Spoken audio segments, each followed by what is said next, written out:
Hello, and welcome to Not a Buffalo, the show where we discuss the science and technology that will save the world.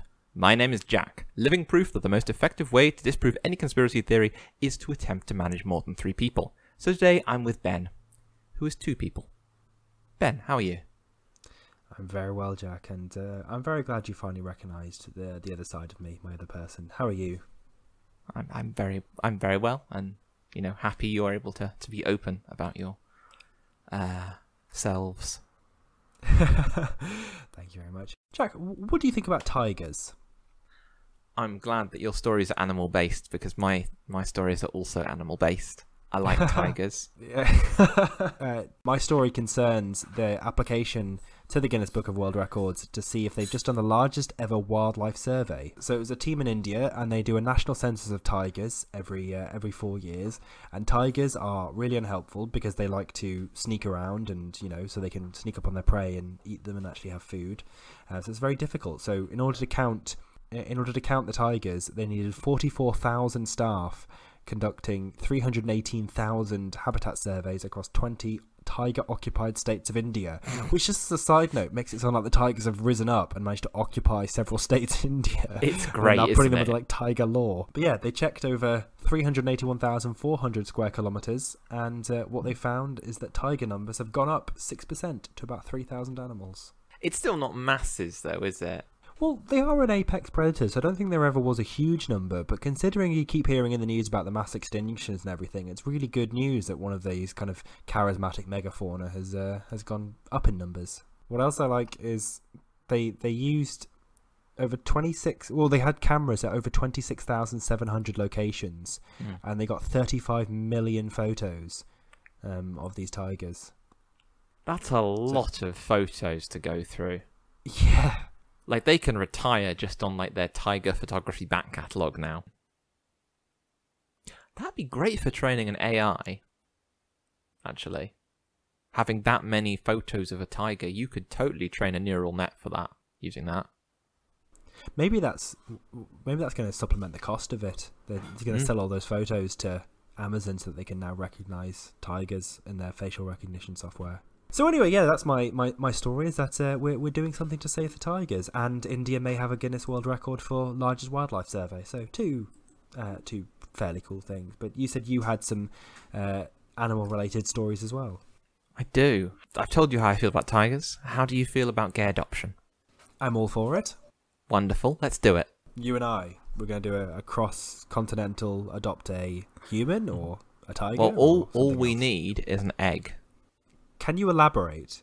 Oh yeah, we're in a segue, because 2 male penguins at Berlin Zoo have been caring for an abandoned egg since July in their long quest to become parents. Oh, I know, it's lovely, isn't it? One of the zookeepers said they just seem to know what to do. really? Mm. That's interesting. What, both of them, or one of them knew what to do? It's not clear from the quote, but I think he's referring to both of them.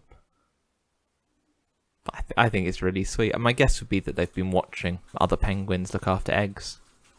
That's fantastic. Yeah. Has the egg hatched, or the egg is doing well, or? It's still being looked after, but the zoo hasn't had a chick since 2002. So. Oh wow. The zookeeper who's been commenting on the piece called Norbert Zamel is beautifully German and somehow very British name. Yeah, I was going to say, Norbert does not strike me as a German name. No, it doesn't. It's a computer error of Robert. Exactly. But yeah, so he's saying, Mr. Zamel is saying a successful hatching would be great, because it would be great. But yeah, the pair have been together for 10 years, which I think is also quite adorable. That is. They met at Hamburg's Hagenbeck Zoo. And which zoo are they in now, sorry? They're in a different zoo now. Yeah, they're in Berlin Zoo now, which is where they adopted the egg. Oh, so they were purposefully kept together when they moved zoo? Yeah, but they do this with animals a lot, is they pay attention to their social needs. Yeah. But you know what we should do before the alien overlords get here is clean up the Earth a little bit. Yeah, I feel like we should do that whether or not the aliens turn up, you know? We probably should, but one thing that's that you never expect to find debris is floating out in space. Or maybe you do expect to find it, but anyway, yeah, there's a lot of debris around in space. That's a massive problem. It is, and to be honest, that's the first thing that the aliens are going to see when they get here. So, luckily, the Gateway Earth Development Group is who is a collection of academics from universities around the world, are planning to build a space station to launch in 2050 that would basically orbit the Earth and recycle and hoover up old satellites and other bits of junk in order to make sure that there's no debris out in space. That's and quite apart from very ambitious project. It is. It is. I don't think it would have to be that large though. They do say a space station, so I presume it's bigger than just like the kind of football-sized satellites. Just dealing with the velocity and slowing down the things. That's a really tough one. Yeah. Apparently they want to do it though, because apparently satellites, when they collide, they often explode because of unused fuel and degraded batteries, which I didn't realise, which is must be quite terrifying and potentially quite dangerous, because there's nothing obviously to stop a bit of exploded satellite that goes flying off into space. It would just keep going until it hit more satellites or our new alien overlords, and that would probably annoy them. Yeah, it's been a massive problem since the 80s. Like, we've known about it since the 80s. Have we had that many satellites up there since the 80s? Yeah, you've got to remember, it's not just satellites, it's different stages of the rocket boost. Also, for a long time, they weren't set up to go back to Earth. They were set up to just like fall away into space, and they get caught by the Earth's gravity and just go round. And also, we're constantly losing stuff in space. Like an astronaut's glove was once lost in space. Yeah, that's a pretty soft thing to be hit by, but it's not that soft if you're hit by it at several thousand miles per hour. Yeah. Because you've got to remember, even just to be in orbit, you've got to be going at thousands of miles an hour. So it's not a fun collision to have. But the article continues, because one of the things they were saying is that they could actually take all this junk, this space junk, and recycle it, and so could actually turn it into a commercial venture, like selling the pieces to be reused and turned into new satellites and things, or just used back on Earth. That would be good. They think it could bring in over $8 billion US dollars a year. But I love this line. But the space laws that would govern this work are outdated and needed revising. Wow. Which it boggles my mind that space laws are outdated already, considering there's only been less than 100 people in space.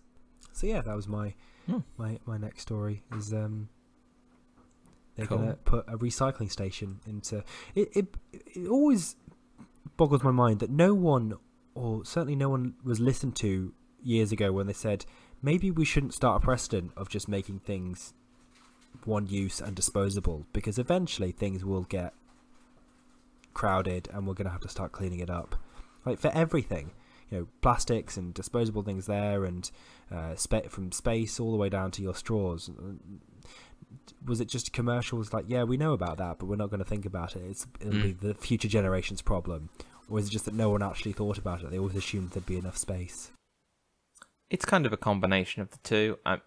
Part of it is also that the whole space race and space development is inextricably tied up with the Cold War, at which point both sides had something larger to worry about than the environment, or so they thought. In a twist, we all lost the Cold War to the environment. Yeah.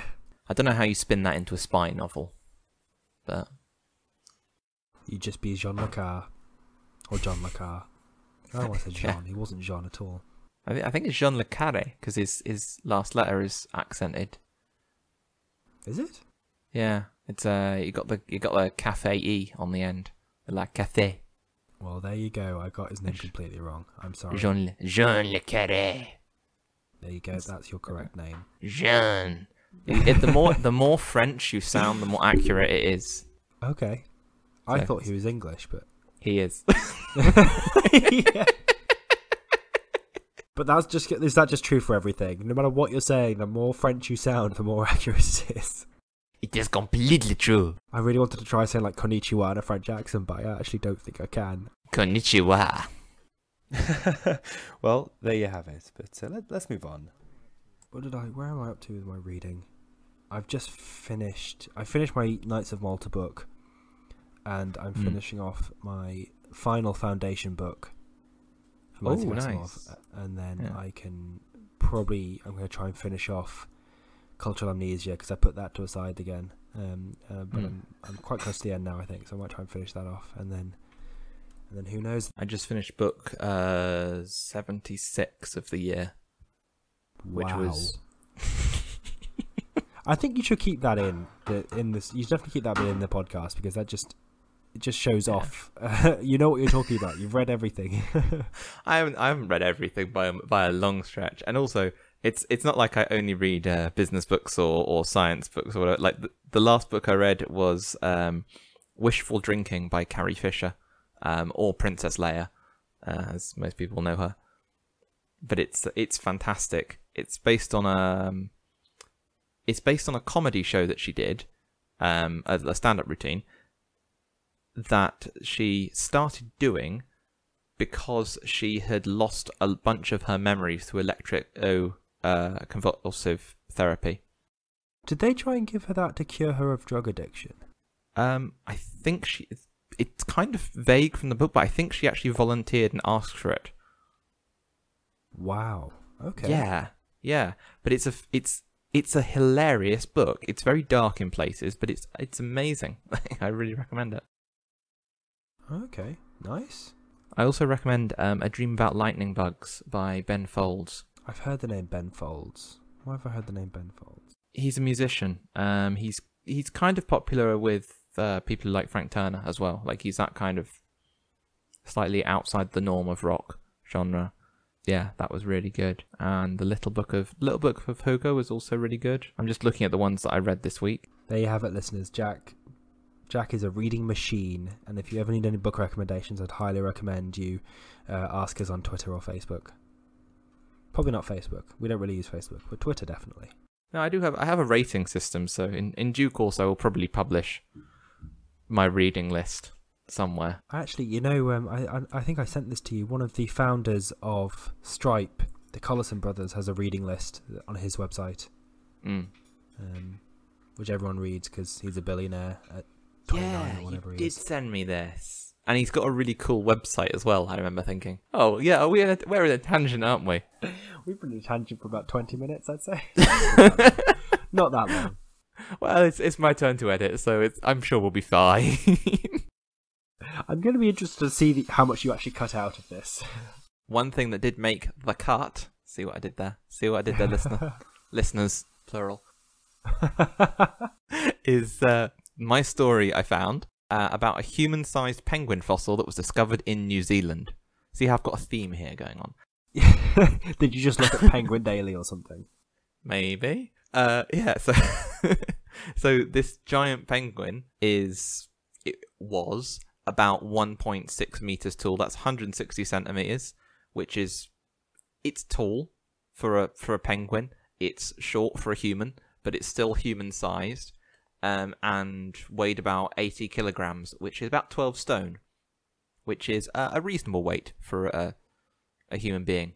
If they're 185, yeah, that's kind of my story. So they discovered this in New Zealand. I think it was a team from the Canterbury Museum in Christchurch discovered the bones, and were all like, wow, this is larger than a regular penguin. Like, for reference, the emperor penguin is about 1.1 to 1.3 meters tall. King is about 1 meter tall. For some reason, in the illustration on the article, they've used a king penguin rather than an emperor penguin. Well, emperor penguins are much better at copyright law. Oh, yeah, that's true. They've got that thing with the Habsburgs, haven't they?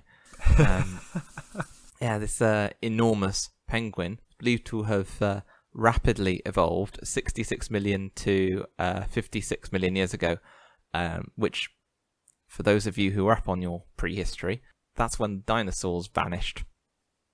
I can't imagine why you'd suddenly see a niche in the evolutionary market if the dinosaurs vanished. Oh, I thought you were saying that the penguins evolved and killed all the dinosaurs. Oh my god, no, I wasn't, but yes, that. Turns out Meteor was actually a giant penguin egg. Yeah. They'd been building them in orbit for years with their Penguin space program. That's why you see all this debris in orbit, but a lot of it's eggshell. Yeah, that is the main problem. That's why they had to put that recycling thing into space. Yeah. Do you know what else I bet? I bet the penguins drank a lot of red wine. Is this a non-animal related science story we're segueing to? No, it's about animals. As long as by animals you mean red wine and humans and no animals. I like red wine. Let's talk about red wine. Well, do you remember how I was saying on the last episode about the gravity spa to help? Oh yeah, that's cool. That's a really cool idea. Prevent muscle mass loss. Yeah. Well, it turns out that if you put a French scientist in charge of it, they immediately turn to wine. That makes me so happy. Is it a Bordeaux? Well, no. Dr. Marie Morteau, who is the lead author of the NASA-funded study at the laboratory of Dr. Stuart Rutkove in Beth Israel Deaconess Medical Center, Harvard Medical School.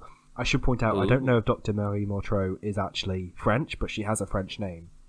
Of course. But she decided to test out whether red wine could help prevent muscle mass loss in space, and it turns out it can. According to the French science. Did they test it on did they test it on a control group of non-French astronauts? They tested it on a group of rats. Rats developed by Marie Boussin, PhD. So I'm seeing a pattern here. Yeah. It does generally say PhD after that, actually. Yes. Awesome. But yeah, so it turns out there's this thing in red wine called, and I'm going to get this wrong, resveratrol, which is commonly found in grape skin and blueberries, and it has been investigated for having anti-inflammatory effects already. But apparently it was shown to preserve bone and muscle mass in rats during spaceflight in the studies that they ran, and it actually. I think it reduced the loss by... almost completely reduced the loss. So they tested the rat's grip and how much their calf shrank. So they tested the compass of that. And apparently this resveratrol pretty much completely protected it. So yeah, rather than having a gravity spa, they might just make astronauts drink red wine every day. That's amazing. That's fantastic. And as I said, this was a study done by Harvard Medical School, and the French. I presume the scientists would be American, but that they have French names, they could well be French. I haven't looked into them actually. I probably should, and then we could re-record. No, I'm gonna have a look at it now. But yeah, Dr. Marie Morteau and Dr.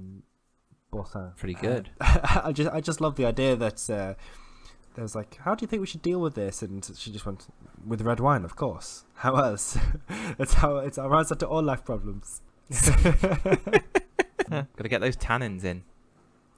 Yeah, and resveratrol. It's really, I keep wanting to say resveratrol, which I don't think it is. It looks like resveratrol.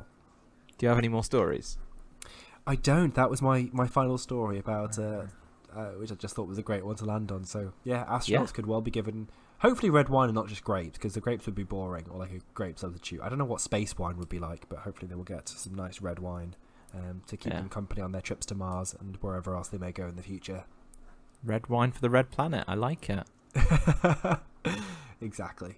Well, that's our show, everyone. Thank you very much for listening. Please subscribe to the show to never miss an episode, and rate and review us wherever you have the power to do so. We are on Spotify, we are on Google Podcasts, we are on Apple Podcasts, and you can always find us on our website, notabuffalo.wordpress.com. Please follow us on Twitter, notabuffalopod, and you can find us on Facebook, Not a Buffalo Podcast. You can also contact us through the website. We look forward to having you listen to us again next month. Bye.